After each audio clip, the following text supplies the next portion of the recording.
giant skulls, pygmy skulls, all kinds of stuff, and it disappears into the Smithsonian. Some of you are probably familiar with Lloyd Pye and his Star Child. There is some new developments in this. They have found 22 separate abnormalities in this one little skull that was found in Mexico. And in 2011, nucleotide differences in the mitochondria DNA indicated that one of the Star Child's parents was not human. Okay, but you don't get told that either. So did our ancestors come from outer space? The evidence of alien visitation is pretty well worldwide and widespread. This little piece right here, you may have read about that in Sitchin's material. As you can see, it looks nothing more than like a space capsule with engines and a little seat and a little astronaut sitting in there, but his head's missing. So does that really what it portrays, or am I just reading something into it? Well, Sitchin said that he was at the museum where this little piece is, and he was talking to the curator of the museum, and the curator reaches in his desk and pulls out the little head. And it's like a head with a helmet on it, and it fits right on this little thing. So see, somebody's broken this off, and they hide the head away because they don't want to have to explain to you how an astronaut with a helmet sitting in a capsule happens to be several thousand years old. And of course, we all know about the 2001 Space Odyssey and how the obelisk came and heightened the intelligence of the Earth apes. And in case you can't read this BC, he's drawing a space alien. He says, "I wish I could be here when they discover this one." But it's true. As you saw, there are depictions of things that look like aliens all over the world. And again, we're back to the Sumerian tablets, and they tell us the whole story.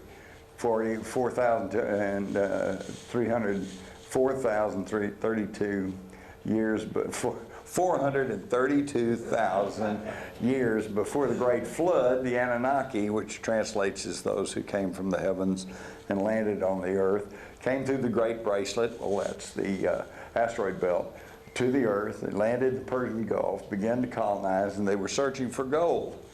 And but there were strikes, hard work, because they weren't getting enough out of the Persian Gulf, so they found some in Africa, but they had to mine for it. And there were strikes and work stoppages because these astronauts said, "Hey, I signed up to be an astronaut, not a miner."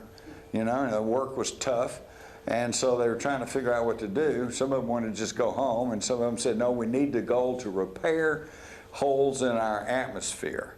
The same thing, the problem we have, and Dr. Edward Teller, the father of the H-bomb, has suggested years ago that we put pulverized gold in the upper atmosphere to close up the ozone holes and to reflect ultraviolet rays. So this is not just some stretch of the imagination. But their science officer, Enki, who had been working down in Africa, said, "Well, I got an idea." He says, "I've been working with these Earth primitives." He said, "Why don't we manipulate their DNA, kind of advance them a little bit, and we'll create a worker race to do all the work for us." Now, interestingly enough, they had the same ethical arguments we have today. They said it's not our place to play God. You know, only God can create things. And this is true. But Enki counter-argued. He said, "Well, I'm not talking about creating anything. I'm just talking about improving the breed." Okay? The same thing we do with horses and cows and dogs and cats and everything else. And nobody seems to think that's any big deal. So that's all they did. And they even showed us how they did it. They said they fertilized the egg of an Earth primitive female with the sperm of an Anunnaki male, planted it, the zygote in the ovum of an Anunnaki female, who brought it to term, and then through cesarean section, they delivered a hybrid that they call the Adama, the Adam, the first Earth person, the hybrid, okay? And they didn't create anything, they just improved the breed. And so all of a sudden, from Neanderthal, we went to modern man. And that's why they haven't been able to find the missing link. And instead, we all have been found to stem back to one female in Africa. Shall we call her Lucy?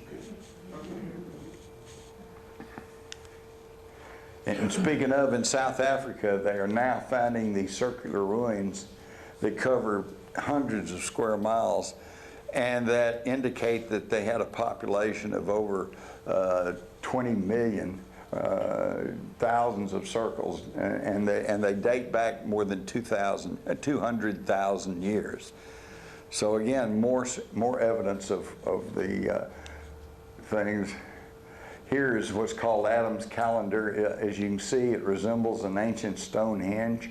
It sits up on an escarpment overlooking the African countryside, and because of the descriptions, the two pyramids, the thing that they describe in the ancient Sumerian tablets, Michael Tellinger and some of the scientists he works with there, they feel like this may have been the ancient laboratory of Enki.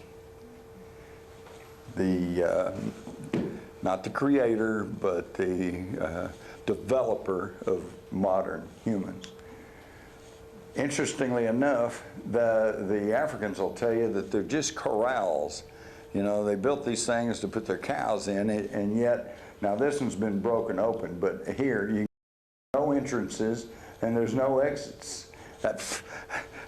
What kind of corral is it that you can't get your cows into? No, what they found out is, because they used scientific instruments, and they found out that down to a depth of 600 feet on average outside of these circles, the average temperature is 42 degrees Fahrenheit. But inside the circles, it goes up to 136 degrees. They were drawing energy out of the earth. And in fact, these look suspiciously like a magnetron.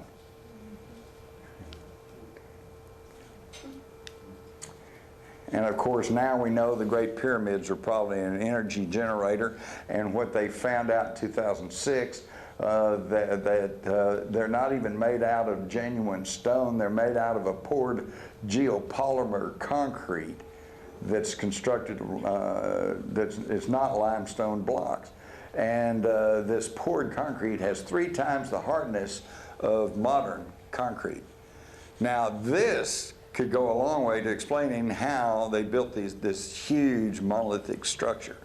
They didn't drag rocks along and drag it up a sloped incline using mammoths or whatever that movie showed.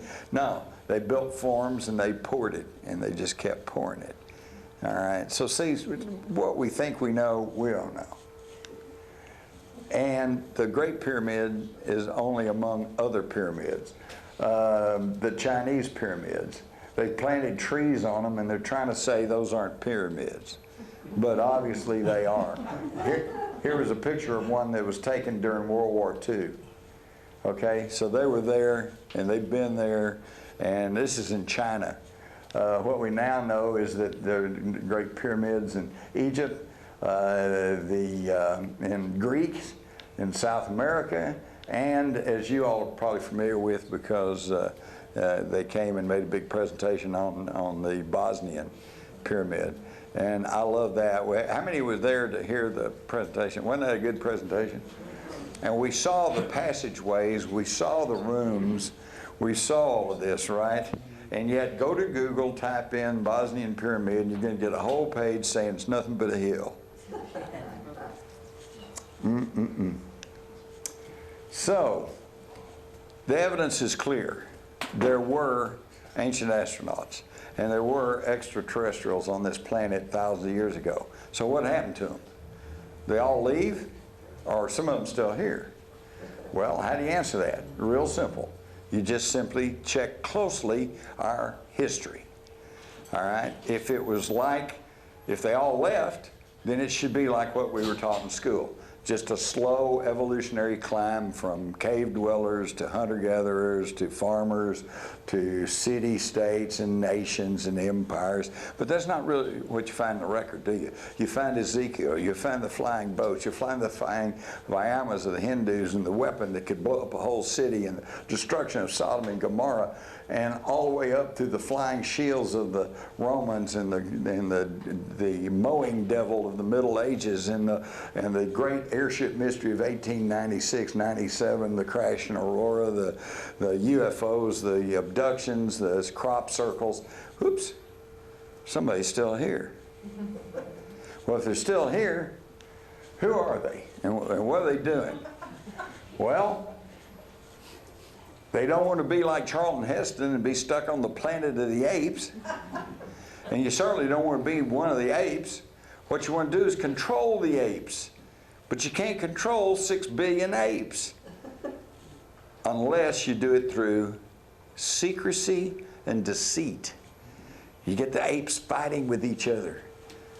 You know, I'm a Republican, Democrat, conservative, liberal, man, woman, white, black, Baptist, Jewish. It doesn't matter what it is, just fight with each other, and it keeps your mind off of who's really running the show. And the time-honored methods of this control has been first religion.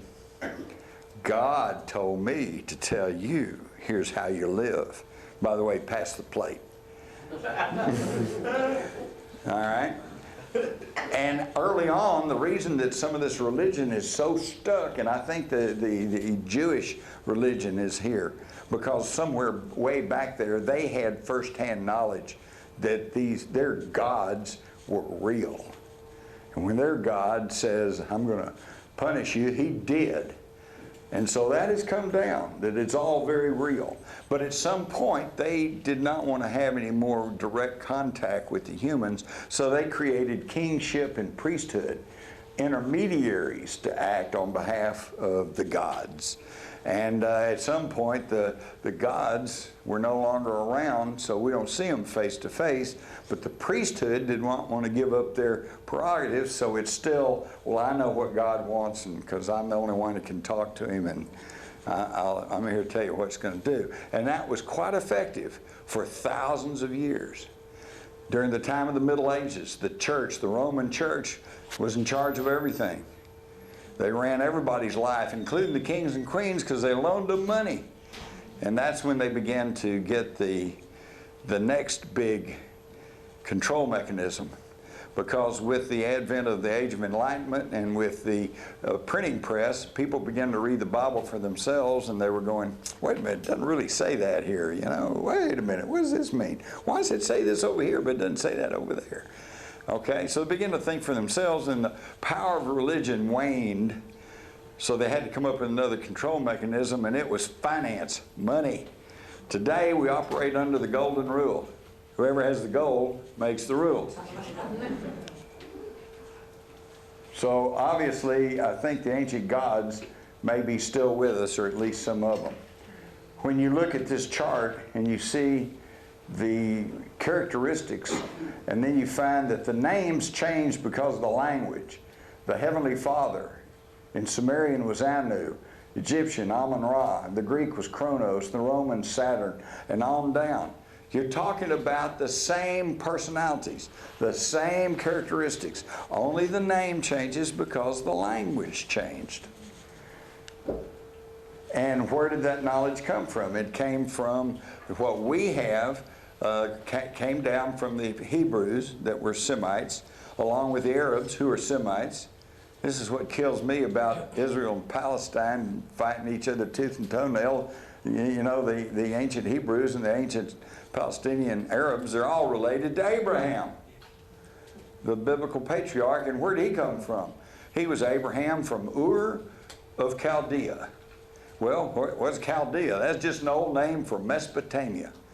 All right, and Ur is right here in what is today the one place on the world that you can't just freely travel to, Iraq. All right, and Abraham brought the knowledge into Egypt, and all of a sudden there's a full-blown civilization going. And what was the knowledge he brought? The knowledge from the ancient Anunnaki. He brought the ancient knowledge of the mafus, or the white powder, the manna, if you will, which was the white powder of gold that we've talked about before. So religion was the control mechanism of choice until it waned.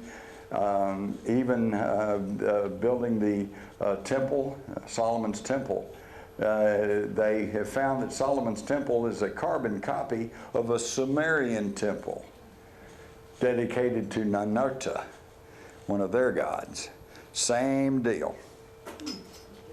The Knights Templars, of course, brought all of this knowledge from the Middle East over to Europe, and it's all been passed down. So the knowledge has come straight from the Middle